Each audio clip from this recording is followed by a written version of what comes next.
it's okay to put your head under the sand and just dig in and just grind it out. If you ain't in the clubs and you ain't having no fun, like, man, it's okay to do it. Like, there's also that saying, like, we work hard now, so like I can relax later, or so I could be, chilling on the beach later, or traveling the world. So, I guess it just depends of just like where you're at in life and how you're balancing things. And then two, like, if you're just starting to try to get something popping, because I think if you're just starting to get something popping, you should have that attitude of like, it's work mode.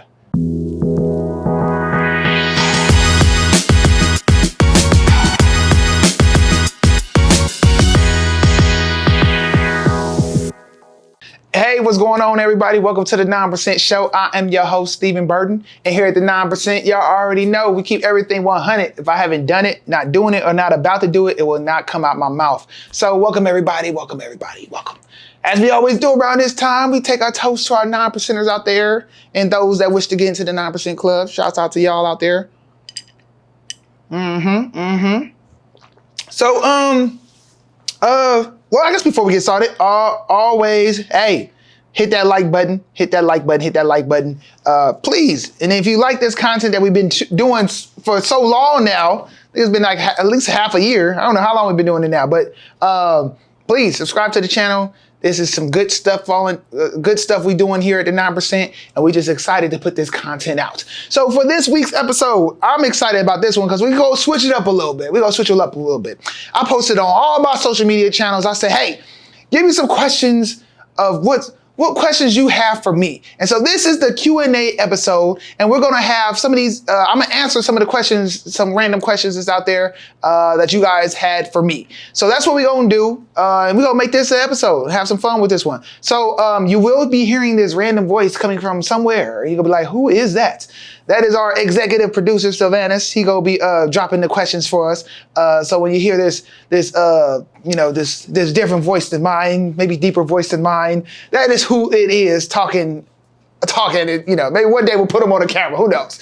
But until now, let's get this going. You got the questions? Are you ready to go? Sure do. Okay. All right. So go ahead and let's get the question number one. All right.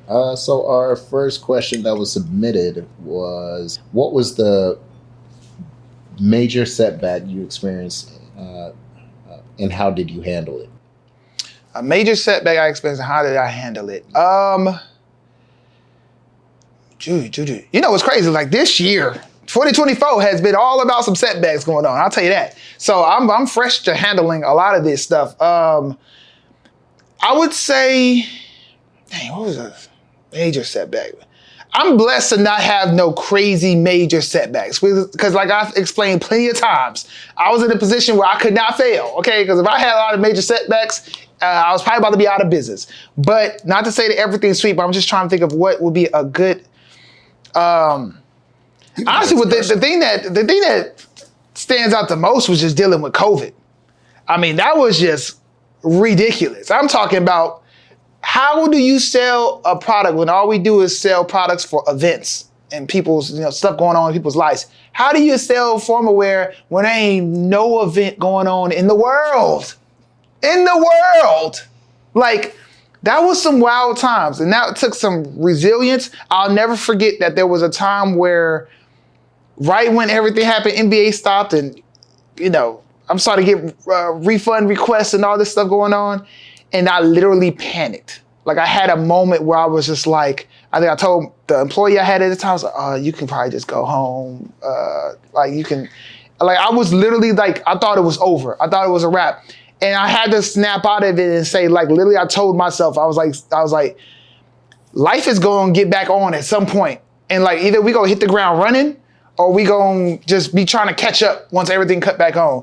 So I was like, I would say I was shook for a good, I don't know, few hours. Or maybe, then I end up hitting my playback like, yo, come back and like, let's figure it out. We going to figure this thing out. But I was just, and I don't know what that is. I don't know, I think it really comes down to just really trusting me to be me, and then also knowing I've been through worse. I've been through all types of situations, and I done got through them. Like, by the grace of God, like, sometimes you don't even know why and how. But having that confidence going through like certain situations. But I mean, COVID really stands out at that time. That was a wild time. wild time. Yeah, I can see that for sure. Okay, so another question we have is, how do you balance the demands of being a CEO with your personal life and responsibilities? Ooh, another good question. Another good question. I would say, how do I balance that? I'm probably not really great at that because I'm a workaholic to a degree. I mean, I've gotten a lot easier as, businesses kind of got successful and, I got a flow and we got a seasonality of things and I kind of know what to expect to a degree. But going up into this in my early years of Perfect Tux was just all grind mode. Like there was no days off, just work. I don't think that's the healthiest thing to do. And especially when you have other people, I'm married, I have kids, people that need your presence and deserve your presence. So I think for me, it's just really, honestly, I saw this thing about Eminem and how he works in the studio, talking about how he does his studio sessions like a job, like 9 to 5. That's where he goes to the studio. You ain't about to catch him all overnight somewhere. He'll be like, okay, we'll pick this up tomorrow. Like he treats it like a job. Like he comes in. And I think I've gotten to the point now where I try to operate during business hours. And I'm not so much like going home and constantly working this and constantly working, spending all-nighters and things like that. So I think once I got the realization that it's okay to take a couple hours off. It's okay to take a day off if I need to. It was just like, but you got to just make your time productive. But I think that was one of the biggest things of just really understanding that it's okay to operate within business hours. And then just knowing, some days might go longer, some days shorter. It just is what it is. But like really trying to like be okay with like working during business hours and worry about it the next day. So, do you still feel that this person asks, do you still feel that every hour away from not working is an hour away from your goal? See, that's when I get slapped back in the face of my own little ways of thinking. Cause like, I do think that, and I do think that successful people, anybody successful has a very high degree of sacrifice of something. Like you have to be willing to sacrifice something to make, for those that hit whatever that pinnacle of success you striving for. I guess I just learned, answering the last question, that it's okay, like, to take that hour. Like, I can make that hour up. Like, it's okay. But I think when you first getting started, especially for my younger entrepreneurs out there, it's like, it's okay to put your head under the sand and just dig in and just grind it out. If you ain't in the clubs and you ain't having no fun, like, man, it's okay to do it. Like there's also that saying, like, we work hard now, so like I can relax later, or so I could be, chilling on the beach later, or traveling the world. So, I guess it just depends of just like where you're at in life and how you're balancing things. And then too, like if you're just starting to try to get something popping, because I think if you're just starting to get something popping, you should have that attitude of like, it's work mode. I think I haven't met anybody that has been able to just half-ass it and get to where they're trying to get to. So I do believe that, but I think hopefully you get to a point where you can take that hour, make that hour up later. So, right. Yeah. So grind time until you find balance. Exactly. Yeah. All right. So we have another question here that this person put in. What are some common myths about entrepreneurships that you have encountered, and what truths can you share from your own experiences? Man, I think one of the biggest common myths is that it's easy, that it's like, or it's for everybody. Like this is a 9% because it's only 9% of Americans out there that has an established business. And like, don't get me wrong. I think all the tools especially with e-commerce, how easy it is to start an e-commerce site, how easy it is with, you got AI things nowadays and just, it's making it a lot easier to do things. But it is very hard to start, grow, scale, maintain, sustain, whatever you want to say about a business. It is very hard to get to that point.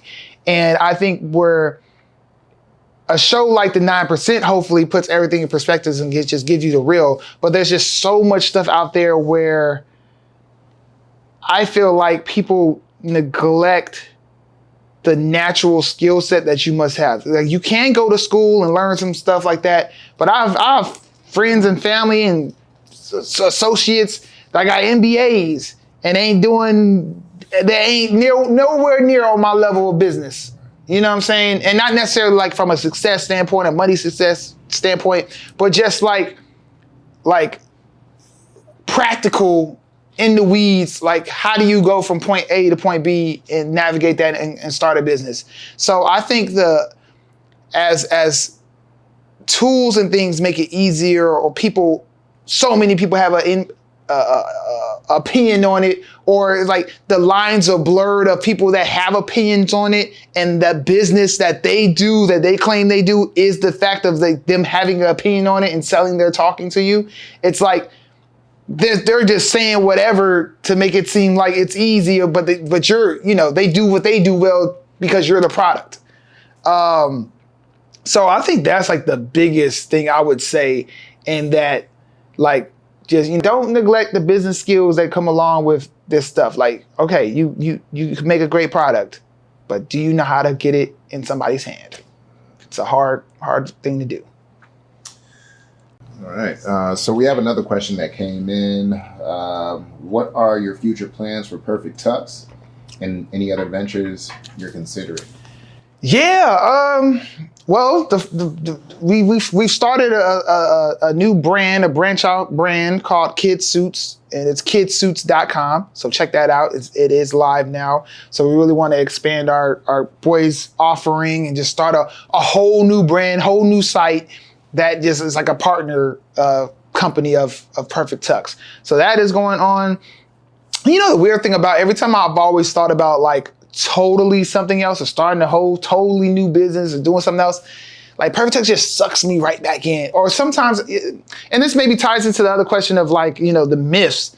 Sometimes it's a myth that like you can do it twice, or you can like, don't get jaded to that you're seeing some success. Like, there's opportunity there to be had. Like, there's so much meat on the bone with what we don't do well at Perfect Tux, or we haven't fully, capitalized off of.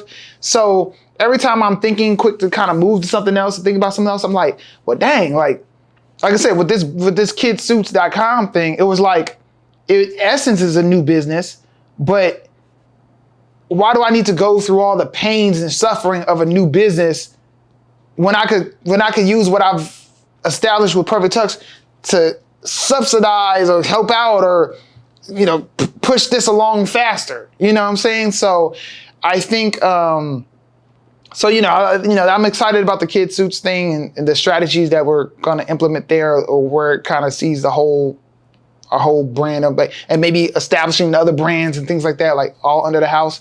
But yeah, it's always a weird thing. Like, I want to try different things, and I still have aspirations for other things business wise, but it's just like trying to, I guess, ultimately really get Perfect Tux in that full on cruise control mode where it can go, and I can personally, as a CEO, be going onto other things and everything's still operating, at a high level. So, but we'll get there soon. We have another one. How do you manage to fund your business initially without external investors? And what advice would you have for people in similar situations? Yeah, so I did an episode on this exact topic, and we'll link that sucker right here. But I'm not, I'm very open to say that I didn't, I'm pretty much, my business got started off credit cards. And I would say, obviously, your credit is just so important. I can't stress it enough. Like, your personal credit is so important. And knowing what to do once you have good credit. How do you establish high credit limits on your cards so that you can then be able to tap into? That was, that's the biggest key. I mean, for me, it was that, again, this ties into all the risks we always talk about, and what it takes to really start a business. Like, do you really want to dive into your 401k and your retirement and all the things they tell you not to do. I think really giving yourself, doing whatever you have to do to start your business, but also not just to start your business. Like you really want to make sure you have some type of runway to give yourself a shot, whether it's emergency fund or in my instance, it was just, I had enough money on these credit cards and I took out like a big old stack of money and was able to park it for a little bit. And that was my runway. So for me, there was that. Like I said, that was a super big risk. But gotta be in the game to play the game. So. All right. So we have one last question here. All right. Came in. What are some key strategies you use to grow Perfect Tux's online presence without a large social media following? Well, it's crazy. As so many years in working on this kidsuits.com website, even the landscape of ecommerce is totally different from 8 years ago when I started Perfect Tux. And it was so much different than the years before when I started my first hip hop wear website out of high school. So I say it all to say, like, I feel like social media has become more important than when I first started Perfect Tux. And it was there. I mean, the Instagrams and everything was out, obviously at that time, Twitters and everything else going on, Facebooks. But I think it's just, for me, it was really like I had a thesis of thing like, I'm not going to be dancing to get a sale. I'm sorry. It just, I ain't going to do it. It is not my thing. So with all that being said, I'm like, there are still people out in the world that just shop normal. That Google something or search something up and looking for something, they want to buy it. How do I get those people? Okay, I am not following the biggest trends and all this type of stuff on social media, but it's like, okay, I know everybody ain't shopping like that. Granted, do some companies do that very well? Yeah, but I know what I do well, okay? And how can I find somebody, how do I find somebody where they at that's shopping? So, it was really, I went other channels and other methods of more traditional, even from an online standpoint, more traditional ways of like how people shop when you put the phone down or when you log off of Instagram or you get, you close that app and you pull up a classic web browser and just search for something that you're looking for. How do I get in front of them people? So that was my strategy there. Like, it was just like, let me find the other channels to get in front of customers. I do think that a lot of people assume that you need social media to make a sale or you need a social media presence to have a good, successful business. And it's like, you don't. But on the flip side of that, if you don't have the business knowledge and the skill set and on digital marketing and some other things going on, and you are good at dancing, then maybe you need to shake that thing to get people to your website. I mean, whatever you got to do. I mean, there'd be little reels and stuff I'm seeing that, like, I don't care what the product is. Maybe it's just a female doing a cool dance. He's like, oh, damn, okay. And she's selling heels or she's selling a dress.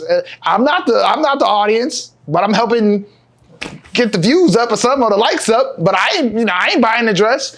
But I'm sure there's plenty of women that see these little dances and be like, oh, that is a nice dress. So I don't know. Like I said, my biggest thing is like find other avenues, other, there's so many ways to make a sale. Like what? And if you really think about it, what do you think when you drive around and you see all the businesses around you, brick and mortars, people like regular folks, a photography shop, somebody, a dance studio, like somebody got to know that there's people in the real world that needs to go to some type of service or products or services, like physically need to do something. Like everything isn't social media and everything that's not the end all be all. So that was my, that's my standpoint there. So, but I guess that was the last question. We good for this one. We will do these type of episodes again. This was fun. It was also, allowed me a chance to just be spontaneous and talk about some stuff. Cause I am a talker and I could talk